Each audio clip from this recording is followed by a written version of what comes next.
Oke, Assalamualaikum warahmatullahi wabarakatuh. Kali ini ngopi hukum spesial edisinya adalah Vanessa Angel. Sebagaimana diketahui, Jody itu kan disangka oleh polisi dan sekarang posisinya ditahan. Dia dipersangkakan dengan pasal 310 Undang-Undang 22 tahun 2009 tentang lalu lintas dan angkutan jalan raya, di mana ancaman maksimalnya adalah 6 tahun dan dendanya 12 juta. Yang menjadi pertanyaan, bisa nggak dia ditambahkan pasal 359 karena kelalaiannya menyebabkan matinya orang lain, ya, karena perhitungannya bahwa dia memakai handphone. Di dalam praktek selama ini sebenarnya ini juga perlunya polisi itu menegakkan aturan, karena saya pribadi selaku pemakai jasa transportasi sering memergoi kendaraan travel, ya, taksi, kendaraan umum bahkan sopir bus malam pun masih memakai HP. Nah, persoalannya untuk apa membeli peralatan mahal kalau pasal-pasal itu tidak pernah bisa dikenakan. Saya tidak melihat dari bagaimana kecelakaan itu terjadi, tapi dari akibat memang pada akhirnya Jody ini ditersangkakan mengakibatkan Vanessa Angel dan suaminya meninggal dunia, ya. Kalau kita lihat ancamannya 6 tahun, tetapi di dalam praktek itu kan ada rumusnya, ya.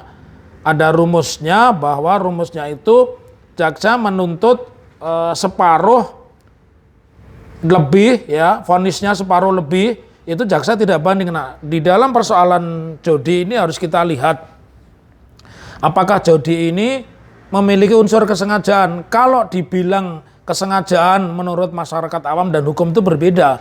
Kesengajaan menurut hukum itu orang harus sadar kalau saya melakukan perbuatan ini akibatnya celaka. Nah, kita analisa apakah dengan memakai handphone, dan saya juga tidak tahu fakta yang sebenarnya.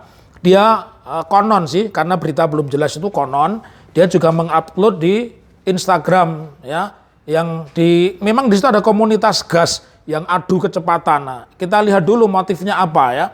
Kalau memang peristiwa itu salah satu penyebabnya dia bermain handphone dan dia menyadari dengan bermain handphone itu mengakibatkan celaka, mungkin 6 tahun itu bisa dikenakan maksimal. Tetapi ini semua bahwa bagian dari ketidakcermatan kita di dalam melaksanakan praktek Undang-Undang Lalu Lintas dan Angkutan Jalan, sehingga jangan cuman pada kasus Vanessa Angel orang dipidana karena memakai handphone karena kebetulan celaka, tapi di banyak kasus juga. Dan mungkin kalau Anda sering memergoki di lampu merah, ada mobil berhenti lama pada saat sudah hijau, saya yakin itu sedang bermain HP.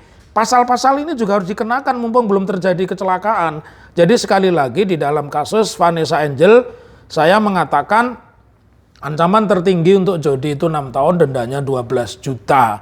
Terkecuali dia sengaja, ya, misalnya sengaja itu begini, dia menggunakan Inex, dia menggunakan sabu, atau dia menggunakan sediaan farmasi yang dia tahu kalau itu dikonsumsi pada saat nyetir tidak akan bisa orang itu selamat. Nah, kasus seperti Xenia yang merenggut 9 nyawa di Bundaran HI misalnya, itu kan diancam tinggi, itu dikenakan pasal yang tertinggi dan akhirnya dihukum 12 tahun, ya.